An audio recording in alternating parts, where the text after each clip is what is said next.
Kota Jogja, sebuah kota dengan sejuta cerita.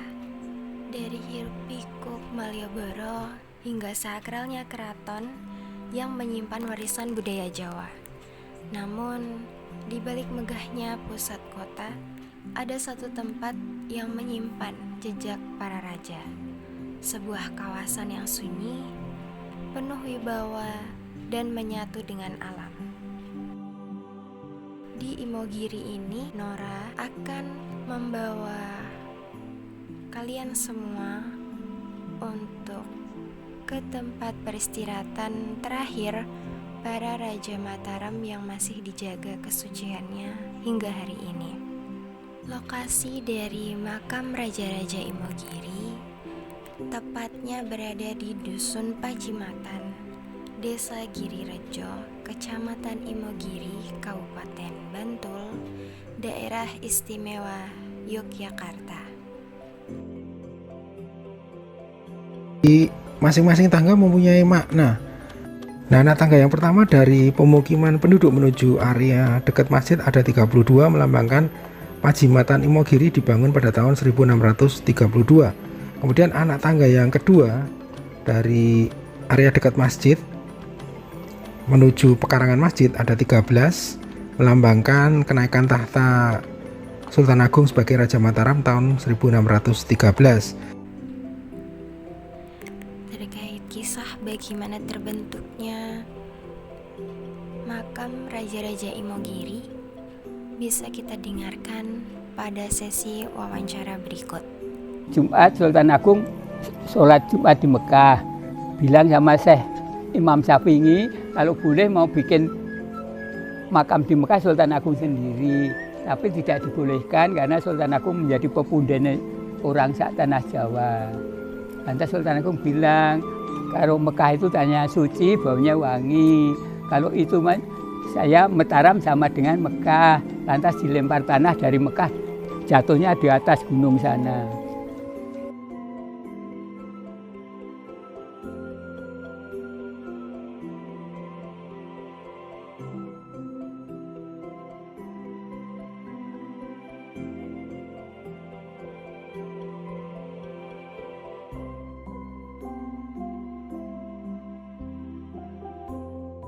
Terdapat salah satu mitos yang diyakini hingga sekarang, yaitu air gentong yang dapat menyembuhkan penyakit. Ya, itu cuma permintaannya. Jadi itu yang menjadi berkah itu gentongnya. Jadi air yang sudah di dalam gentong itu ada karohmahnya. Untuk miturut yang minta itu untuk apa? Untuk orang sakit bisa diminum untuk orang sakit.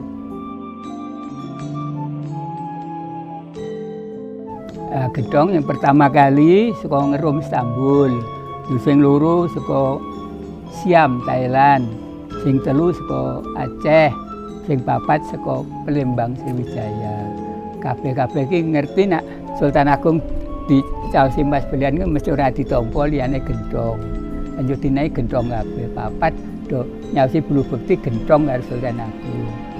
Gendong biyen ya dinggo anu wudu ning kraton. Sultan Agung wis sedo terus dikeke ngarepan kono. Gepuro kono tiap tahun diganti banyu. Ya banyu sing wis ning gendong iki ana karomahe miturut sing nyuwun. Ana sing nggo tombo wong loro, ana sing nggo tumbal sawah. Sultan Hamengkubuwono yang kedua tidak dimakamkan di makam ini karena pada waktu itu sedang terjadi perang Diponegoro. Namun ia juga menitipkan pesan mengapa ia ingin dimakamkan di Kota Gede. Nah, sebab sebelum meninggal sudah bilang besok saya ikut Eyang Panembahan Senopati. Jadi cuma HB kedua yang dikubur di sana. Sudah wasiat gitu kan. Di makam Raja-Raja Imogiri ini tidak hanya terdapat makam-makam dari para raja, yaitu raja dari Kesultanan dan juga Kasunanan. Namun terdapat juga makam milik seorang pengkhianat, yang bernama Tumenggung Indronoto. Karena Tumenggung Indronoto itu dulu waktu Sultan Agung menyerang VOC itu disuruh nunggu gudang bala tentara makanan bala tentara Mataram. Itu didatangi sama Belanda, ditanyai di mana tempatnya gudang persediaan makanan bala tentara Mataram. Lantas diberitahu Belanda tadi, diberitahu terus gudang persediaan makanan itu dibakar sama Belanda. Terus habis, terus Sultan Agung mundur perangnya. Sudah tahu ketahuan itu dianu Belanda, lantas dipegal ini lehernya, badannya dikubur di tengah-tengah gepura itu, kepalanya di tengah-tengah gepura. Jadi di depan sama di tengah-tengah gepura itu. Jadi ada anak tangga yang ke bawah atau di mana kita naik tadi. Lalu ke sebelah kiri itu bagian Kasunanan Solo dan sebelah kanan itu Kota Ngayogyakarta atau Kasultanan. Dan ini adalah pembagian dari kedaton makam raja-raja. Dan ini adalah beberapa dari nama para raja yang dimakamkan di makam Raja-Raja Imogiri.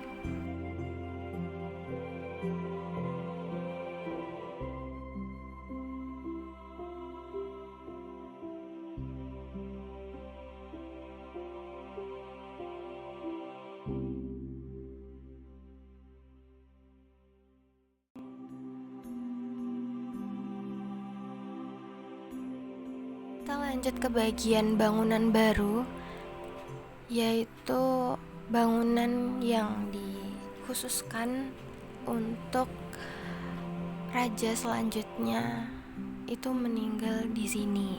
Jadi nantinya Sri Sultan Hamengkubuwono yang ke-10 itu saat wafat akan dimakamkan di sini. Bagian atas di sini adalah kedaton Pagubuanan, yang dimana terdapat 3 raja yang dimakamkan di sini, yaitu ada Pakubuwono ke-1 atau Pangeran Puger, Amangkurat IV, dan juga Pakubuwono ke-2.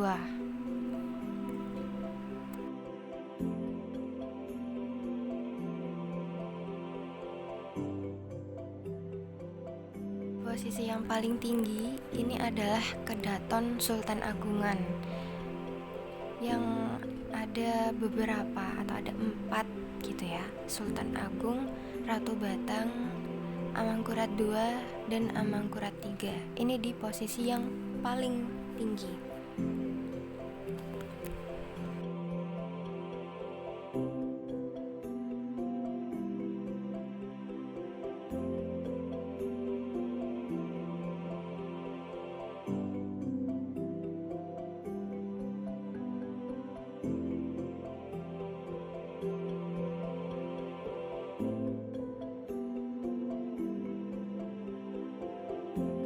Yang terakhir, ini terdapat makam dari Kiai Temenggung Citrakusumo.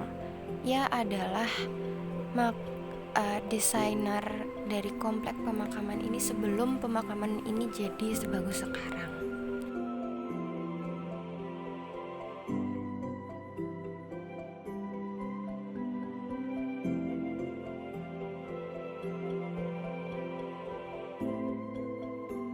Makam atau pasarean Raja-Raja Imogiri ini bukan hanya tempat bersemayamnya para raja, namun juga cerminan kuatnya ikatan antara manusia, sejarah, dan tanah leluhur kita, bahwa kejayaan suatu hari akan kembali ke bumi. Dari Jogja hingga puncak Imogiri, perjalanan ini bukan sekedar wisata, namun tapak tilas untuk menelusuri akar budaya